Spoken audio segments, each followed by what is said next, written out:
कैसे भाव में लगत भाव धरो हो। एगो भौजाई अपना लहुरा देवर से कहत अरे कैसे अरे कि पियावा सिवान से कि राजा जी सिवान से आसिवानी के सिवान से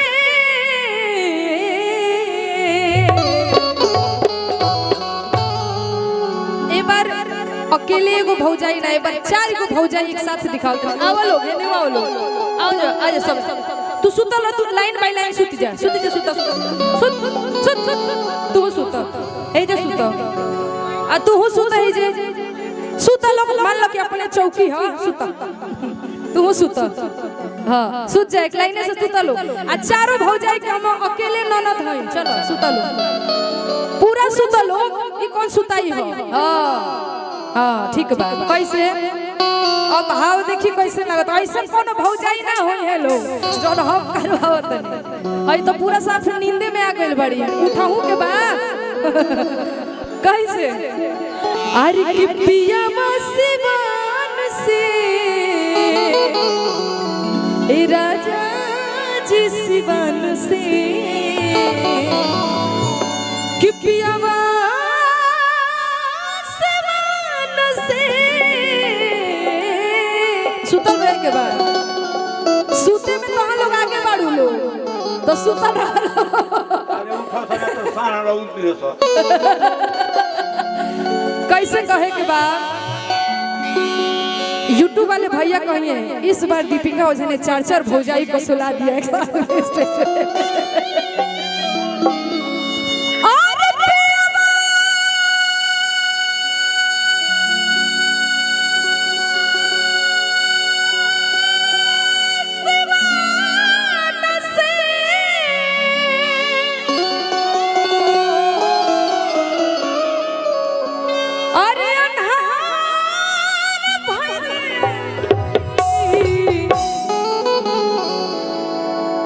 देवर तानी देहिया पाटल तर जाई देवर तानी देहिया पाटल तर जाई पिया सिवान से बाबा पिया सिवान से पिया सिवान से अन्हार भइले देवर तानी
भौजी हो सुना कोनो भी रोग दुख बिना हई बाबा जी के तरफ से हई बाबा जी हमारा के ना तहरा के देले तू पतो ही न हो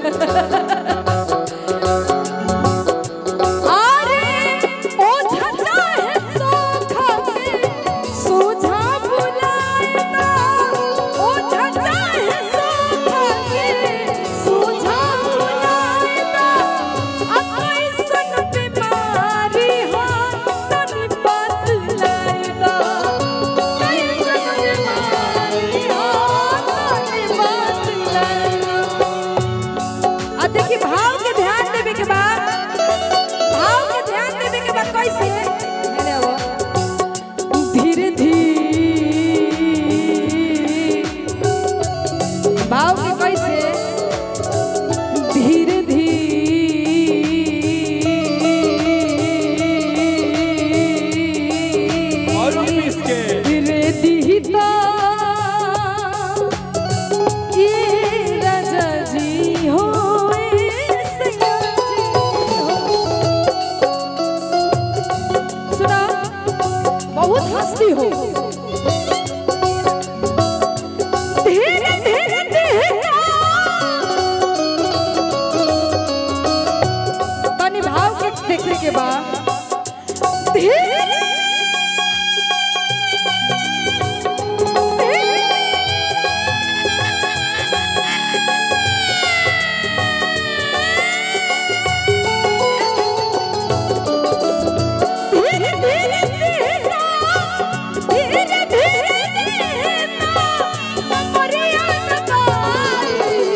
तदेवर तानी देहिया पा डाल दर जाए धीरे धीरे कहता अरे कमरे दबाए आवे के कैसे तदेवर तानी देहिया पा डाल दर जाए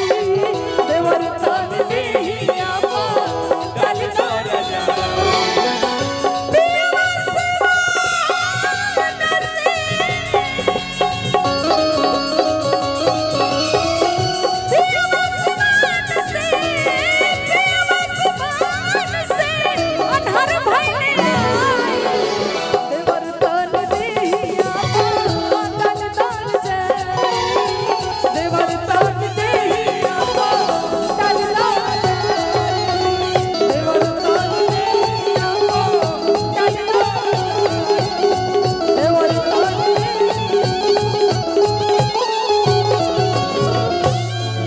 देवर तानी देहिया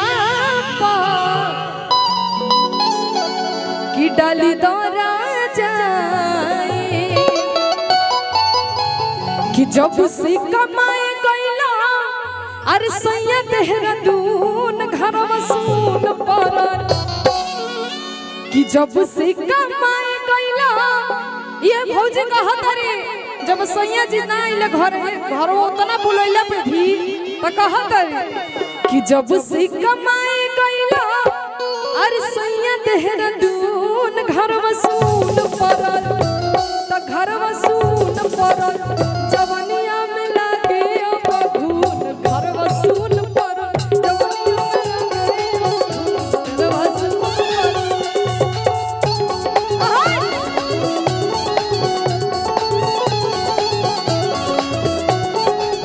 जब से कमाए गईला तू तो देहरादून घर वसूल पर जब से कमाए गईला सैया देहरादून घर वसूल पर ए साउंड वाले भैया सुत गले का हो साउंड बजाते में सुत गला अच्छा तू ही हो बुझात नहीं खा तू साउंड वाले भैया उतने बैठा बढ़ा दे भैया एक के तो जवनिया में लागे अब घूम घर वसूल पर जवनिया में लागे अब घूम घर वसूल पर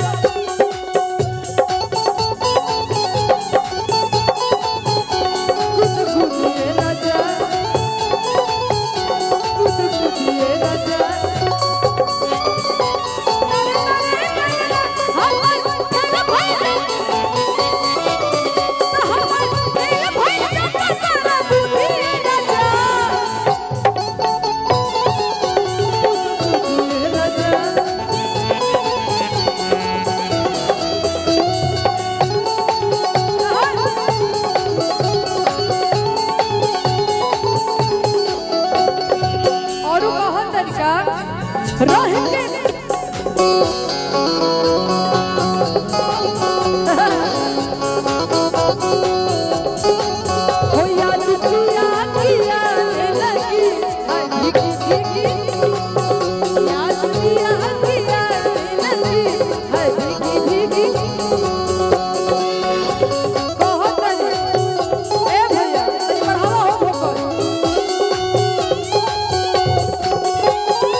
रहे तो करो लगा है गवना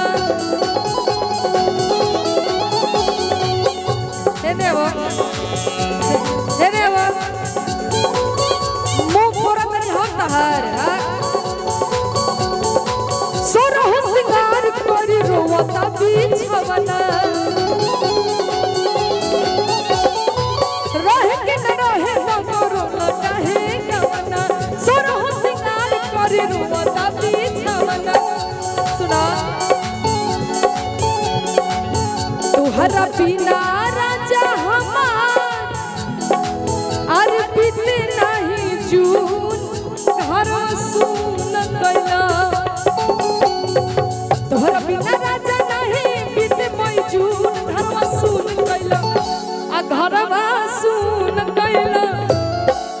तो जवनिया में लगिया बबू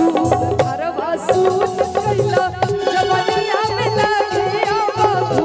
घरवा सूत कैला जवनिया में लगिया बबू घरवा सूत कैला जवनिया में लगिया बबू घरवा सूत जवनिया में लगिया बबू घरवा। वाह बड़ा सुंदर एगो गीत हमरा याद आवता तनी तुम तो सभी को बैठ